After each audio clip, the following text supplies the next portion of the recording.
Il y a 6 ans, le frère Álvaro Rodríguez nous lança ce défi. Consolider les districts, être attentif aux expectatives de chacun des secteurs et leur accorder une entière participation. Que tout le monde puisse se sentir comme chez soi. 10 ans après la constitution du district Antilles-Mexique Sud, nous avons vu grandir un district culturellement riche, offrant de nombreuses possibilités éducatives et motivé à vaincre ses frontières afin d'évoluer de manière collective. Notre district évolue en gardant, en tant que ligne directrice, le travail collaboratif et un charisme lasalien attentif aux besoins des enfants et des jeunes et généreux vis-à-vis des demandes de l'Église et de l'Institut. Au cours des dernières années, notre district est devenu un référent en constante évolution en prenant des stratégies de discipline dans l'aspect administratif et la stabilité vis-à-vis de la projection des résultats éducatifs, ainsi qu'une projection généralisée par l'effort commun de tous ses intégrants. Aujourd'hui, notre district est composé de 4 secteurs: Cuba, Haïti, Mexique Sud, Floride et République dominicaine, Porto Rico. La mission éducative lasalienne se manifeste au sein de ces secteurs à travers 54 œuvres. 2 à Cuba, 11 à Haïti, 26 au Mexique Sud, 11 en Floride, 12 en République dominicaine, 12 à Porto Rico.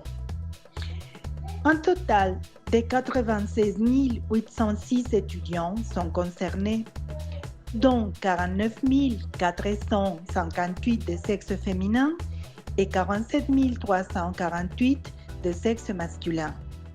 Ils sont accompagnés par une communauté éducative de 10 370 laïcs, 45 prêtres, 11 religieuses et 148 frères.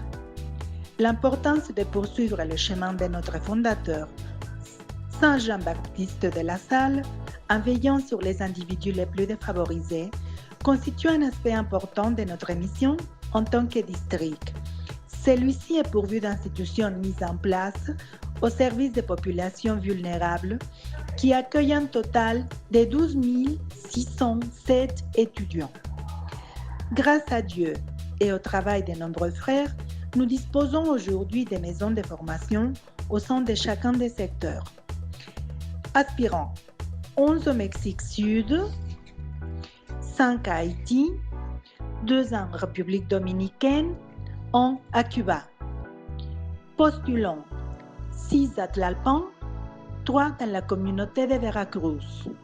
Novices: 8 venant de recevoir l'habit, 4 prêts à émettre le premier vœu. Grâce au travail de la Commission de formation interdistrict des dernières années, nous disposons d'un nouveau plan de formation initiale mis en œuvre pour la première fois auprès de l'actuelle promotion des postulants.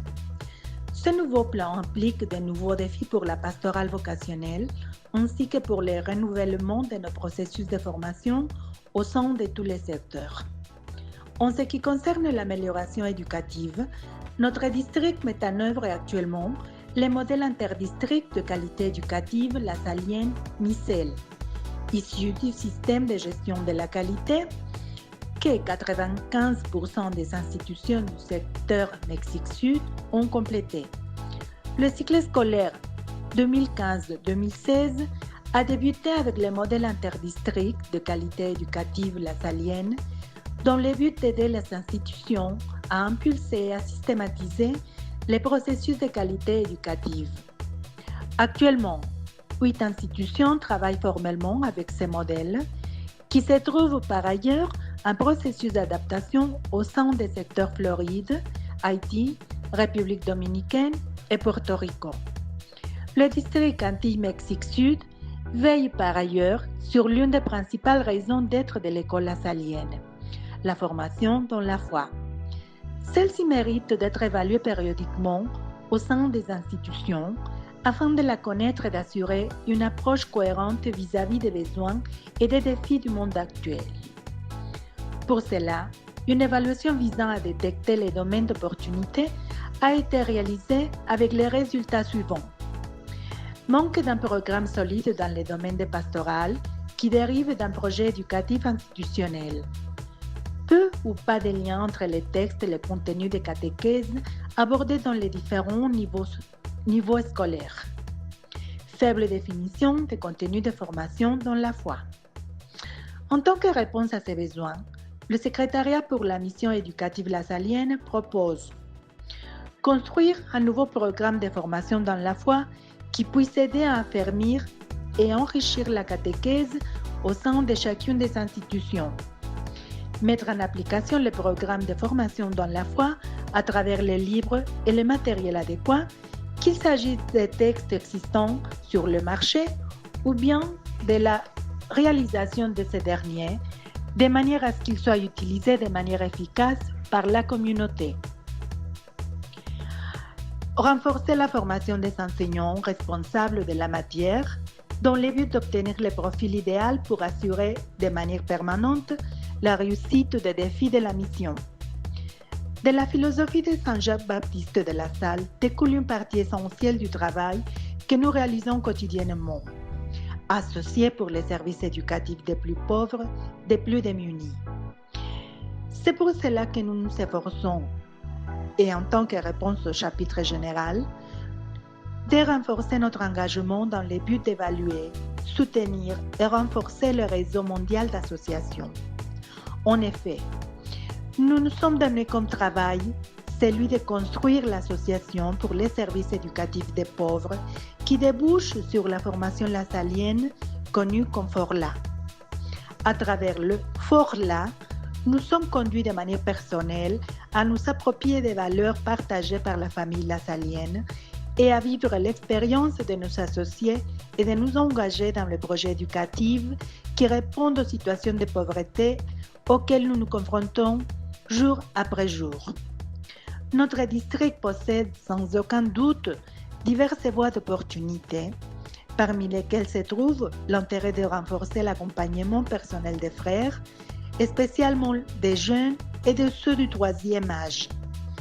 Il est nécessaire de renforcer notre pastoral vocationnel et de rester ouverts aux nouveaux appels que la mission pourra nous présenter.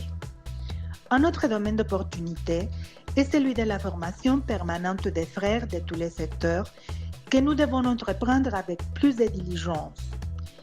Il est tout aussi nécessaire d'être davantage attentif à l'accompagnement des groupes d'anciens élèves.